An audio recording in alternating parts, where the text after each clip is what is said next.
formação dos povos já existe o conceito escravidão. Mas você sabia que os próprios escravos também praticavam a escravidão? E que a feijoada não foi invenção dos escravos? E quando a princesa Isabel assinou a Lei Áurea, ela não tinha intenção de libertar os negros porque era uma pessoa boazinha.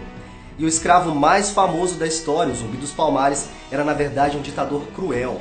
Você vai ver agora na Fatos Desconhecidos algumas verdades sobre os escravos que você talvez não sabia. O tráfico de escravos e a própria escravidão fazem parte da estrutura histórica do Brasil e do mundo. O direito que o ser humano tem sobre o outro é designado por escravo. Toda a formação do nosso povo tem o envolvimento dos escravos também. Mas não era em todas as sociedades que o escravo era visto como mercadoria. Cheers. Cheers. Cheers. Na Idade Antiga, os escravos espartanos não podiam ser vendidos, trocados ou comprados, pois eles eram propriedades do Estado. Na Antiguidade, era comum que os povos conquistados em batalhas se tornassem escravos também. A ideia de se obter alguém trabalhando em situação de escravidão era acumular cada vez mais as riquezas dos nobres. Atualmente, apesar da escravidão ter sido abolida em quase todo o mundo, ela ainda continua existindo de forma legal no Sudão e de forma ilegal em muitos países, inclusive aqui no Brasil. 36 milhões de pessoas vivem em condições de escravidão em 167 países no mundo. O Brasil, apesar de ter melhorado no ranking, ainda tem 155 mil trabalhadores nessa situação. Se estudarmos a história politicamente correta do Brasil, especificamente a escravidão, a princesa Isabel foi endeusada pela população afrodescendente. Nós aprendemos ao longo da história que ela foi responsável por salvar e libertar os negros. Mas acontece que a Lei Áurea não foi assinada porque ela era uma princesa boazinha, não. Agora o Brasil pode se orgulhar, pois todos os seus filhos, independentemente de cor, são livres. Na época, Portugal era aliado da Inglaterra, ou melhor dizendo, era controlado. E a grande inimiga era a Espanha. Portugal e Espanha acumulavam grandes riquezas nas colônias da América do Sul. Todo o ouro, prata e diamante adquirido aqui, Portugal tinha que enviar para a Inglaterra. As minas de extração eram operadas por escravos negros.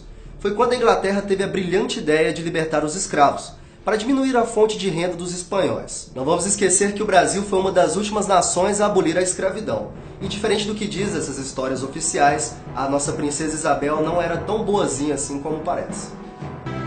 Redentora. Há quem jure de pé junto que a feijoada foi inventada pelos escravos. Foi feita a partir das sobras de carne que os senhores feudais não comiam. Mas a verdade não é bem essa. Não se sabe exatamente qual país europeu desenvolveu o prato primeiro. Historiadores afirmam que a feijoada é francesa, outros dizem que é portuguesa. Mas a receita era feita com feijão branco e uma mistura de legumes e carnes de todos os tipos. Na verdade, o rabo, orelha e pé de porco não eram considerados restos. Eram muito apreciados na Europa. Os senhores feudais não jogavam os restos da carne para os escravos, porque eles comiam tudo. O prato foi adaptado pelos escravos ao acrescentar feijão preto e por aprenderem a cozinhar comidas típicas portuguesas.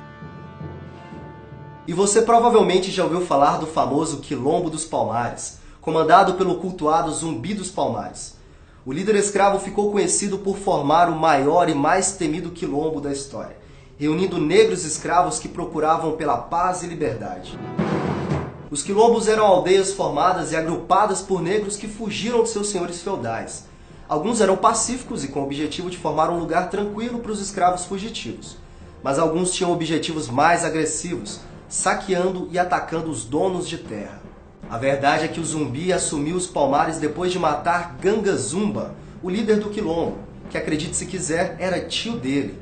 Ele se tornou então o rei do lugar. E os negros que chegavam até seu quilombo se depararam com uma realidade completamente diferente daquela que imaginavam. Zumbi dos Palmares era um líder cruel e não havia nada democrático em seu comportamento. Ele possuía seus próprios escravos e aqueles que contradiziam seus pensamentos eram punidos com crueldade. Se os escravos chegassem por conta própria nos quilombos, eram considerados escravos livres, mas se tivessem sido sequestrados ou raptados, eram vendidos pelos próprios quilombos. Para a gente entender a participação dos negros na Guerra do Paraguai, vamos primeiro saber por que o Brasil entrou em guerra com esse país vizinho. A verdade é que o presidente do Paraguai na época era uma espécie de ditador excêntrico e por algum motivo quis combater o Brasil, seu país vizinho, que desenvolvia mais que eles. Muitos dizem que a Guerra do Paraguai aconteceu porque a Inglaterra forçou o Brasil e a Argentina a entrar no país. Dizem também que 70% da população paraguaia morreu. Mas a verdade é que o Brasil não possuía exército algum e só entrou na guerra para se defender do ditador paraguaio. Então vamos a algumas verdades. 90% do exército brasileiro era composto de escravos. A população paraguaia morreu mais por causa de doenças durante o conflito do que nas próprias batalhas. E o Brasil não teve grandes derrotas, pois o custo de escravo era muito barato. Olha, se alguém te perguntar sobre o genocídio ocorrido no Paraguai, não acredite em tudo. A verdade é que os escravos foram os únicos que lutaram na batalha e poucas pessoas morreram, diferente do que contam os livros de história. Se você acha que apenas os negros tiveram o papel de escravos na nossa história, então você está muito enganado. Brancos europeus também foram escravizados por africanos, acredite se quiser. Entre 1500 e 1800, os reinos árabes do norte da África capturaram de 1 milhão a 1,5 milhão de escravos brancos, a maioria deles no litoral mediterrâneo da África. Muitas tribos possuíam reis poderosos, e da mesma forma que eles tinham seus escravos negros, também escravizavam os brancos conquistados. Algumas pessoas culpam os europeus pela escravidão, por enviar escravos em navios negreiros para as colônias. Mas muitos líderes africanos foram responsáveis por essa atitude. Alguns historiadores afirmam que metade dos negros enviados ao Brasil vieram por causa de líderes africanos. Na verdade, os portugueses aprenderam com os próprios africanos a comprar escravos. Diversos reis africanos aumentaram seu império por causa do comércio de escravos.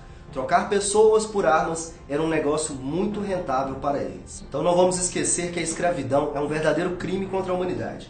A importância dos negros para a nossa história e formação é muito grande. Então é isso, pessoal. Eu sou Breno Magalhães e contei aqui algumas curiosidades sobre a verdadeira história dos escravos. Se você gostou do nosso vídeo, dê um like, compartilhe com seus amigos e não se esqueça de se inscrever no nosso canal. E principalmente deixar suas sugestões nos comentários para outras curiosidades e fatos desconhecidos que talvez você queira ver aqui. Um grande abraço para você e até a próxima!